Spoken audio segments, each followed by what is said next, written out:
Halo, perkenalkan nama saya Farus Akbar Azaria. Kali ini saya akan menjelaskan mengenai tugas UTS saya pada mata kuliah PAPB 2.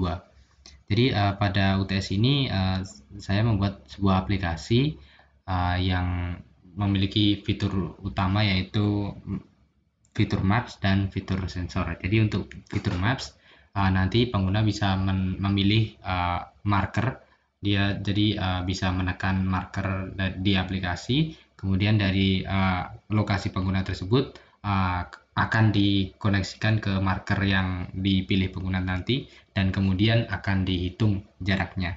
Dan dari jarak itu tadi nanti akan didapatkan kalori yang dapat dibakar jika pengguna tersebut berjalan kaki dari titik pengguna sekarang ke titik pengguna yang sudah uh, pilih di marker di aplikasi. Jadi begitu. Jadi intinya ini merupakan aplikasi yang berguna untuk membantu pengguna men-track berapa banyak kalori yang dibakar atau kalori yang dibuang oleh pengguna ketika pengguna melakukan jalan kaki gitu.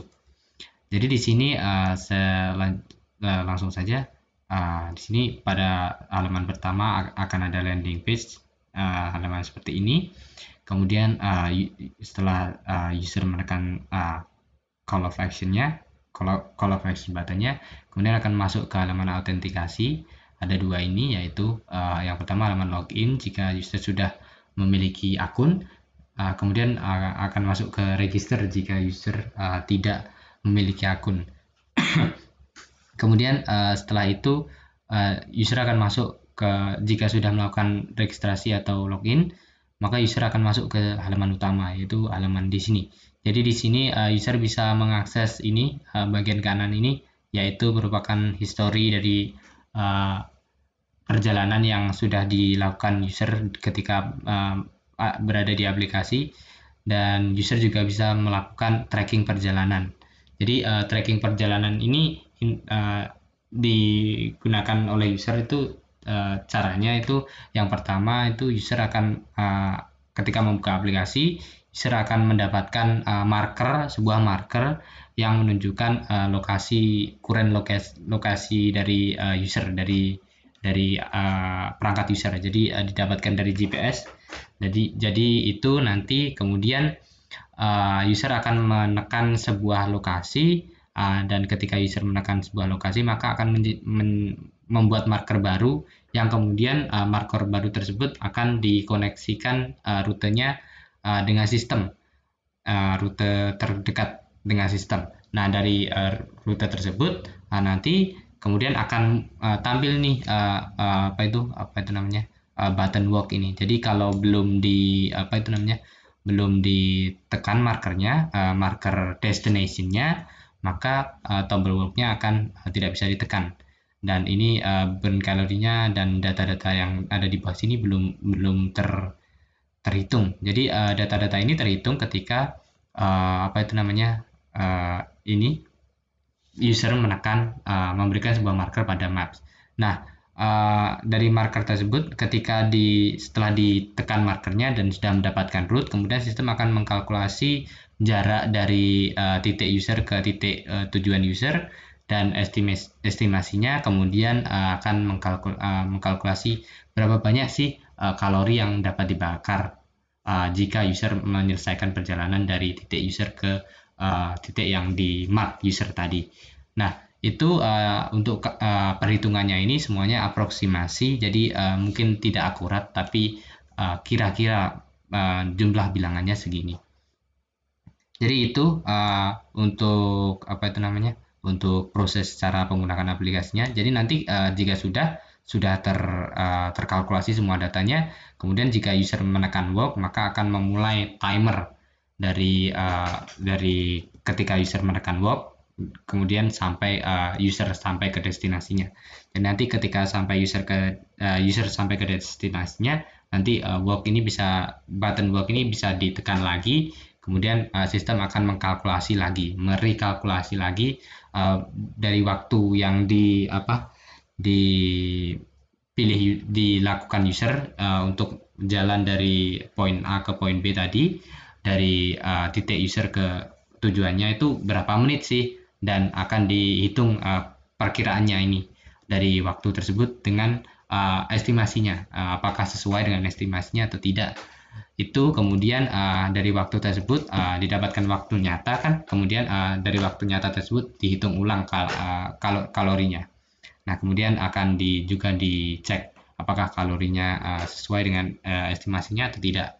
Bila sesuai maka ya ditampilkan kalori yang benar.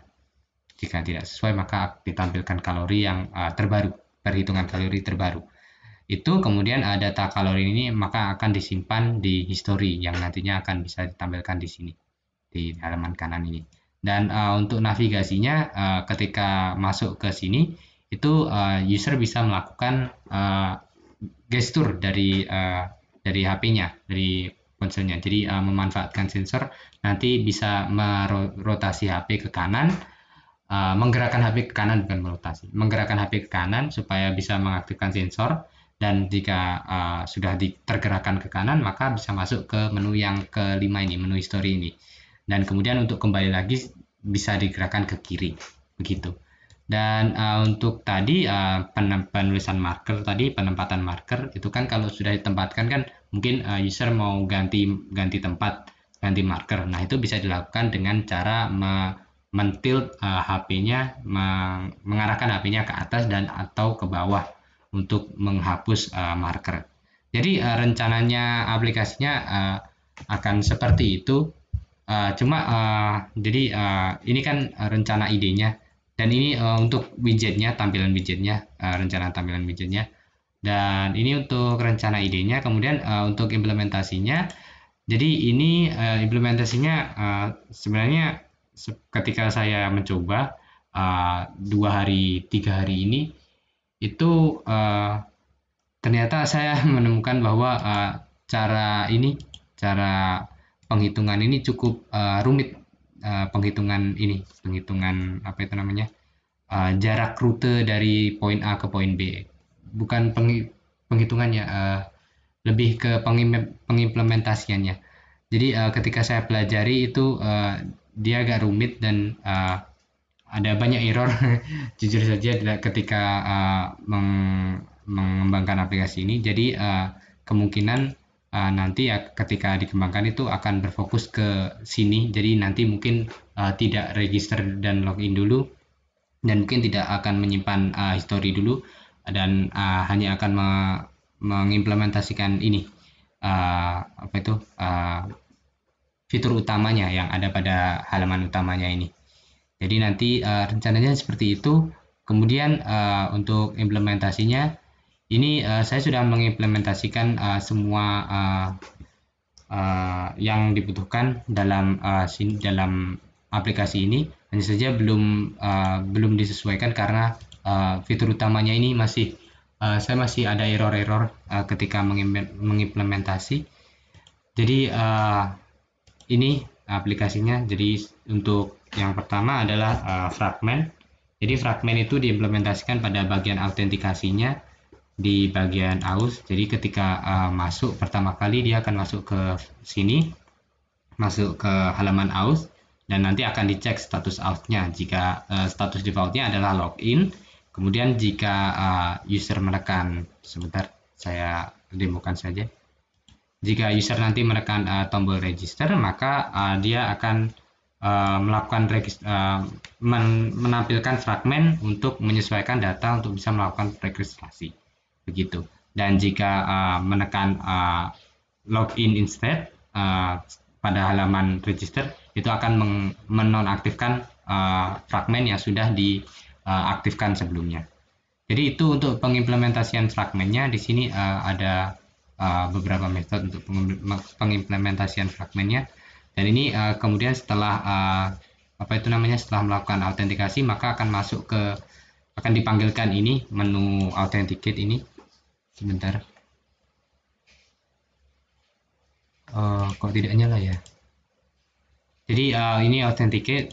Kemudian jika ini kan masih belum koneksi ke database karena saya ingin fokus ke tadi fitur yang utama tadi. Jadi ini masih lokal proses pengecekannya. Kemudian jika sesuai datanya, sesuai data autentikasinya, maka akan di intent ke Maps Activity. Jadi ini untuk fragmennya saya coba demokan. Jadi misalnya diklik register instead. Nah ini akan menampilkan fragmen dengan menambahkan bagian email dan mengganti data-data sesuai dengan data register. Ini kemudian jika ditekan login instead lagi, maka bagian emailnya ini karena tidak diperlukan maka akan menghilang. Itu merupakan bagian yang ada fragmennya. Nah seperti ini dan data-datanya kembali ke login. Dan ini ada di bagian sini fragmennya, ada di bagian out. Jadi ini dia menambahkan data email di dalam tengah-tengahnya ini username dan password pada file out di bagian sini sebentar. Di bagian sini jadi ketika nanti dia fragmennya dinyalakan, ketika register instead ditekan, maka fragmennya akan mengisi pada bagian frame layout yang ada di sini. Jadi misalnya jika tekan lagi maka akan seperti ini. Itu untuk fragmennya. Kemudian untuk widgetnya, jadi widgetnya itu juga sudah diimplementasikan, tapi masih cukup minimal.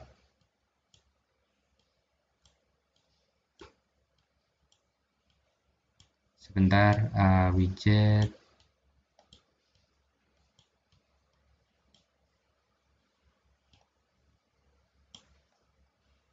Jadi ini untuk widgetnya seperti yang ada di desain idenya tadi, isinya nanti akan berisi tentang data-data exercise tracking historinya beserta button work now yang nantinya akan mengarahkan ke aplikasi. Itu untuk widgetnya. Kemudian untuk bahasanya, pergantian bahasanya. Jadi dalam sistem ini saya sudah menyiapkan bahasa Jerman dan bahasa Jepang yang ada di sini.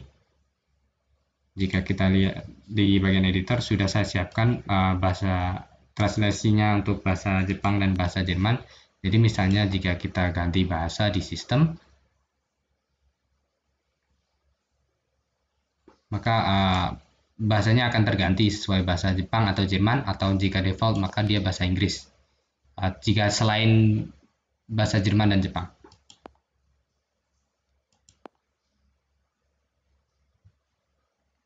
Ini misalnya bahasa Jerman ya. Sebentar.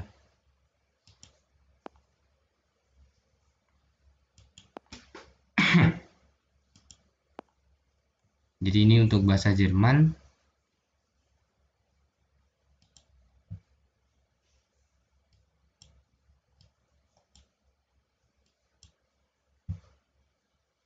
Misalnya kita jalankan aplikasinya lagi.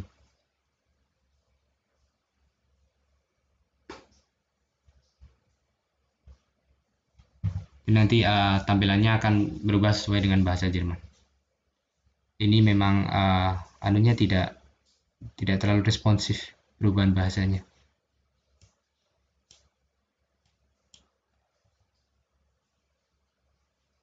Yang ini ya, sebentar. Nah ini sudah berganti menjadi bahasa Jerman. Jadi jika kita masuk sebagai contoh,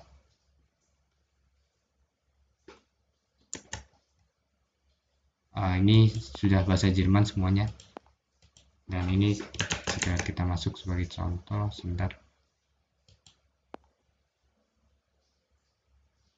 Maka jika sukses maka dia akan masuk ke map activity. Sebentar.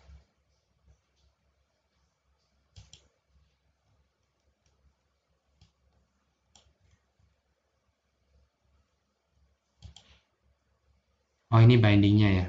Memang terkadang bindingnya dia agak error terkadang. Agak apa itu namanya? Agak buggy. Sebentar.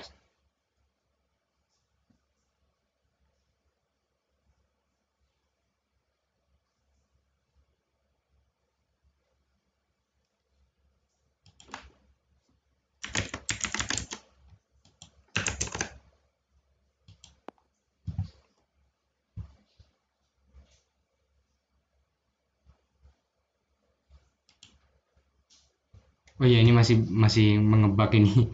Mungkin karena bahasanya ya. Tapi sebelumnya saya cek sudah bisa. Jadi nanti akan masuk ke Maps dan akan menampilkan data Maps. Dan misalnya saya coba ganti ke bahasanya.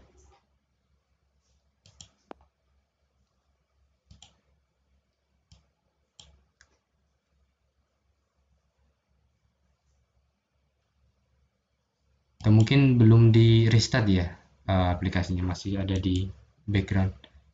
Ini videonya agak agak aneh, tidak bisa membuka aplikasi di background.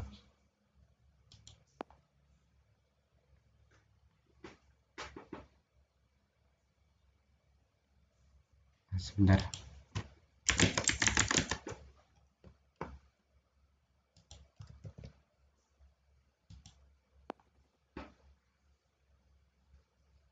Atau bukan yang ini ya aplikasinya.